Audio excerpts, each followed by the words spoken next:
ধরুন কিছু মানুষ মিষ্টি কুমড়া দিয়ে নৌকা বানিয়ে সেই নৌকায় বসে পানিতে ভেসে বেড়াচ্ছে।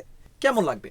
বিষয়টি অদ্ভুত শোনালেও ঠিক এমনই এক মজার দৃশ্য দেখা গেল বেলজিয়ামের কাস্টারলি শহরে। প্রতি বছরের মতো এবারও স্থানীয়রা অংশ নিলেন এক ব্যতিক্রমী প্রতিযোগিতায়, যেখানে নৌকার বদলে ব্যবহার করা হয়েছে বিশাল বিশাল মিষ্টি কুমড়া। স্থানীয় কায়াকিং ক্লাব ও কুমড়া চাষিদের উদ্যোগে এই উৎসবটি শুরু হয়েছিল ২০০৮ সালে। এতে অংশ নেওয়া প্রতিযোগীরা নিজেদের হাতে বিশাল মিষ্টি কুমড়া ফাঁকা করে বানান এক একটা অদ্ভুত নৌকা। তারপর সেই মিষ্টি কুমড়ায় বসে ১০০ মিটার দূরত্ব অতিক্রম করতে হয়। দর্শকদের মুখে ছিল হাসি আর বিস্ময়।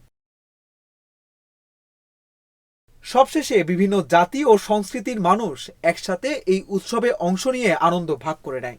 এ যেন শরতের মজা আর হাসির মেলবন্ধন, যেখানে কুমড়া শুধু খাবার না, আনন্দের বাহনও বটে।